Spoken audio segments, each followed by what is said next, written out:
सभी भक्तों को जय बाबा की। एक बार फिर मैं आप सभी भक्तों के समक्ष उपस्थित हुआ हूँ भक्ति सागर पंचद्वार बराड़ा धाम चैनल के माध्यम से। देखो, मेरा स्वयं का अपना चैनल है जो कि गुरु के द्वारा इस चैनल का नामकरण हुआ है और ये चैनल सिर्फ भक्ति से संबंधित कार्य करने को सिखाता है। ये चैनल कभी नहीं कहता कि अधर्म का मार्ग पर चलो, अधर्म का कार्य करो। और जो भी व्यक्ति अधर्म का कार्य करता है, इसी चैनल के माध्यम से ही उस प्रकार के लोगों को सचेत भी करता है कि बुरे कार्य करोगे तो सजा भी मिलेगी। और ये तीसरी वीडियो है समाज को सुधारने वाली। पहली वीडियो थी एक साधारण इंसानों के लिए जो अपना साधारण जीवन जी रहे हैं। दूसरी वीडियो थी तांत्रिकों के ऊपर, छोटा मोटा चौकी दरबार लगाने वालों के ऊपर, वो दूसरी वीडियो है। ये भी समाज सुधारक के कार्य में उपयोग की जा रही है। और तीसरी वीडियो है ये उन सत्संगियों के लिए जो संस्थाएं चला रहे हैं। सत्संगी का मतलब होता है कि अनेकों प्रकार की संस्थाएं आज के समय में चल रही हैं। राधा स्वामी, धन निरंकार और धन धन सदगुरु तेरा ही आसरा, संत रामपाल का, और भी इससे अलग भी बहुत सी संस्थाएं चल रही हैं। कितने नाम मैं गिनती करवाऊं। तो जब ज्यादा ही कुछ मात्रा हो जाती है अधर्म की, तो बैलेंस को बराबर करने के लिए कोई ना कोई पृथ्वी पर अवतरित होता है। यही सत्य दुनिया में किसी को पता नहीं है और इसीलिए आज के समय में धन दौलत रुपया पैसा कमाने के लिए, अपना नाम ऊंचा करने के लिए, अपने आप को भगवान साबित करने के लिए लोग अनेकों प्रकार की संस्थाएं चला रहे हैं और उसके साथ साथ अधर्म का कार्य कर रहे हैं। जो कहते हैं कि हम तो अनाथ आश्रम चला रहे हैं, हम तो गौशाला चला रहे हैं, हम बुजुर्गों की सेवा कर रहे हैं, हम अनेकों प्रकार की प्रक्रिया कर रहे हैं और उसके माध्यम से धन अर्जित करता है। इस समाज में से, साधारण इंसानों में से उनका उपयोग करके कुछ प्रवचन सुनाने का माध्यम बनाते हैं लोग, तो कुछ सत्संग करने का माध्यम बनाते हैं लोग, तो कुछ कथा सुनाने का माध्यम बनाते हैं लोग, कुछ भजन कीर्तन करने का माध्यम बनाते हैं लोग।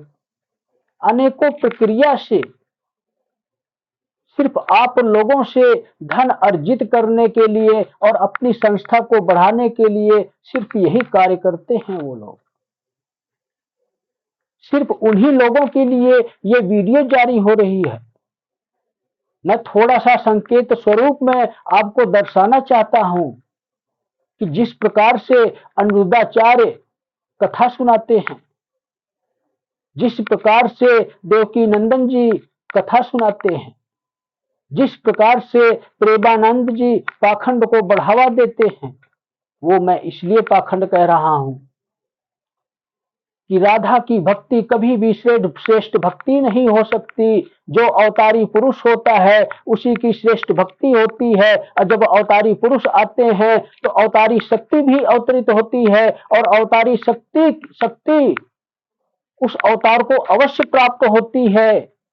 तो कृष्ण को रुक्मिणी प्राप्त हुई है, लेकिन मुगलों के शासन में तुम्हारे ही धर्म ग्रंथों में, पुराणों में फेरबदल कर दिया गया। तब से कृष्ण के साथ राधा को जोड़ दिया गया और रुक्मिणी को हटा दिया गया, सिर्फ हिंदू धर्म को कलंकित करने के लिए। यही सत्य है, लेकिन कलयुग कहेगा कौन?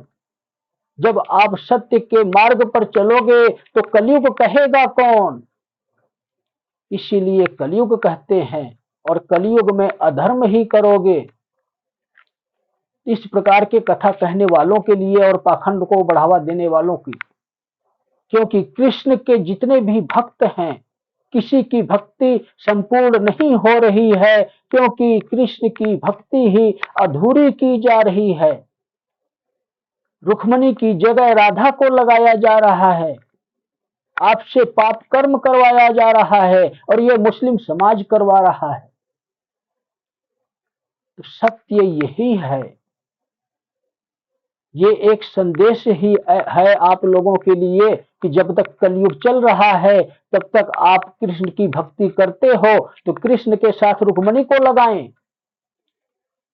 ये अनिवार्य था, इसलिए ये संदेश मैं दे रहा हूं। अन्य वीडियो इससे आपको चैनल पर मिलेगी संबंधित। तो हम बात कर रहे थे जो ये संस्थाएं चल रही हैं इस दुनिया में, वो सभी लोग अधर्मी हैं, पाखंडी हैं, जिनको अपने वेद और शास्त्रों का ज्ञान नहीं है, और उसी वेद और शास्त्रों का उपयोग अपने जीवन में लाकर भजन के माध्यम से, कीर्तन के माध्यम से, समझाने के माध्यम से आपको आकर्षित कर रहे हैं, आपकी बुद्धि को भ्रष्ट कर रहे हैं, आपको भगवान से दूर कर रहे हैं। वो बहुत ही बड़ा अधर्म कर रहे हैं। इसीलिए मैंने स्पेशल वार्निंग जारी की है इस समाज में कि आज से ही कथा कहना, प्रवचन सुनाना बंद कर दो, अधर्म का कार्य करना बंद कर दो। जब तुम्हें ये ही ज्ञात नहीं है कि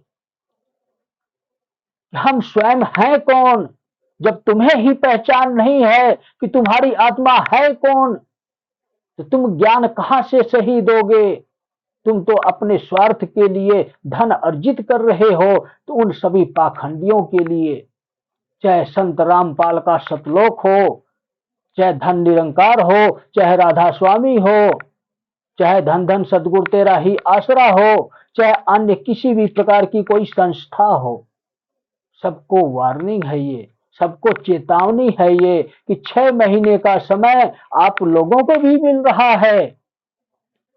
इस 6 महीने में इस पाखंड को अगर आप लोगों ने स्वयं नष्ट नहीं किया तो मेरी सजा से आप लोगों को कभी कोई बचा नहीं सकता। और मेरी सजा 3 प्रकार से मिलती है, और वो जो 3 प्रकार से सजा है तो इतना याद रखना, पहला प्रकार मेरा आपके इस जीवन में मिलेगा, इसी जीवन में ही दिखेगा। कहने का तात्पर्य ये है, इस समाज को जितने प्रकार से लोगों ने भ्रमित किया हुआ है, अपनी अपनी तरफ एक गुट बनाकर परमात्मा से दूर करने की कोशिश किया गया हुआ है, उन सभी लोगों के लिए ये चेतावनी है मेरी कि 6 महीने का वक्त है, जो जुलाई की गुरु पूर्णिमा से शुरू हो चुका है, तो अभी से अपनी इस संस्था को बंद कर दो। इसको चलाने का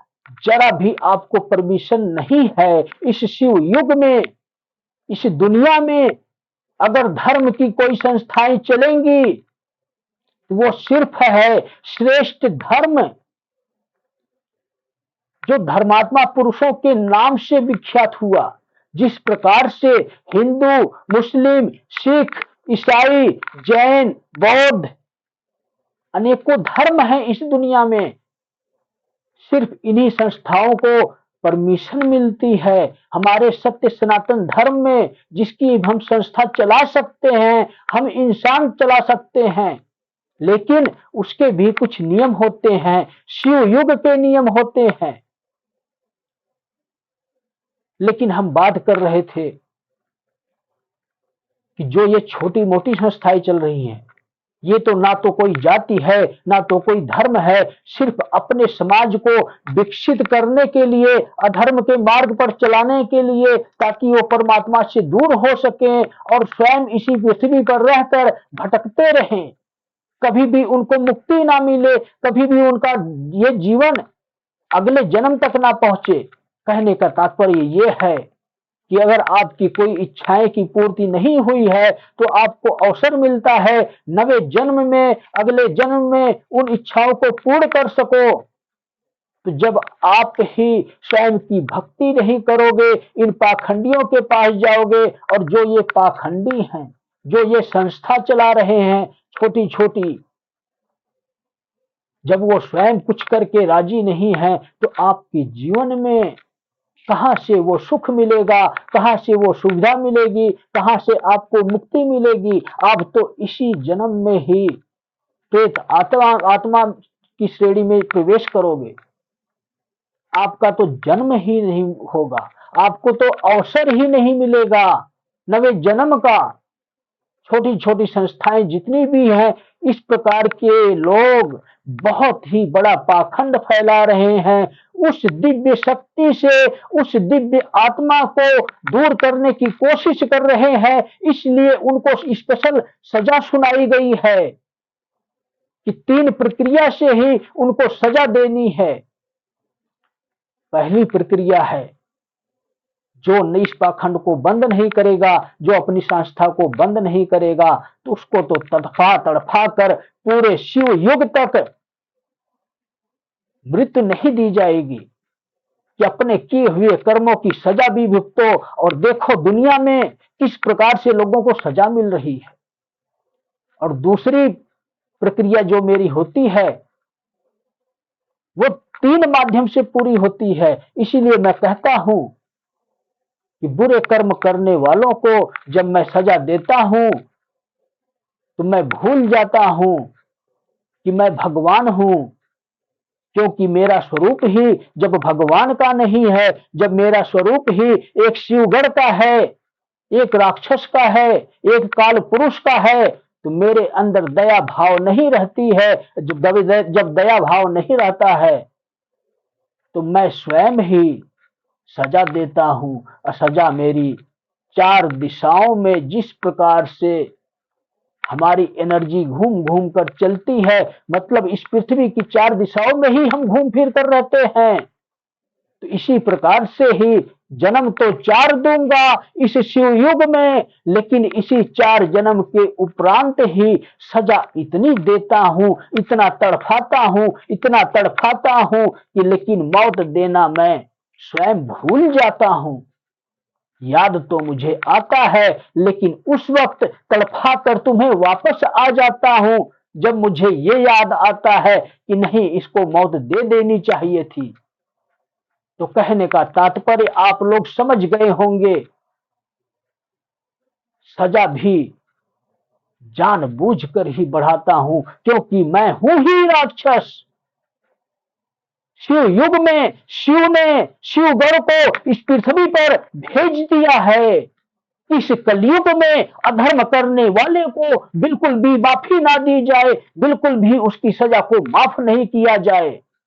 लेकिन इस प्रमोद की इच्छा है, इस काल पुरुष की इच्छा है कि सबको अवसर दिया जाए, अधर्म करने वाले को भी सत्य के मार्ग पर वापस लेकर आया जाए। इसलिए इसने अपनी तरफ से 6 महीने आप लोगों को दिया है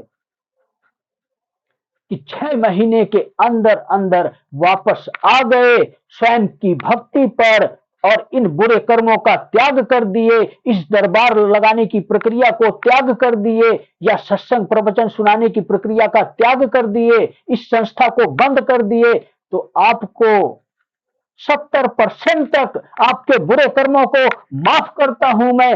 30% आपको 3 जन्म में दूंगा। इसीलिए मैं कहता हूं कि 3 प्रक्रिया से ही सजा दूंगा। ये भी आप लोगों को बहुत ही बड़ा अवसर मिल रहा है कि 70% सजा आपकी माफ हो रही है और 30% सजा आपको 3 जन्म में मिल रही है। कहने का तात्पर्य कि बिन करे ही सब कुछ मिल जाए। तो आप समझ जाओ, बुरे कर्म करने के बावजूद भी इतना बड़ा अवसर दे रहा हूं कि जिस प्रकार से साधारण मानव भक्ति करके परमात्मा को प्राप्त करता है, उसके कर्म बुरे नहीं होते हैं, वैसे ही आपकी भी आत्मा को बना दूंगा। लेकिन मेरी बात को अगर नहीं मानोगे तो मैं बिगाड़ना जानता हूं, जो 4 जन्म में ही पूरा होगा। तो सभी भक्तों को जय बाबा की।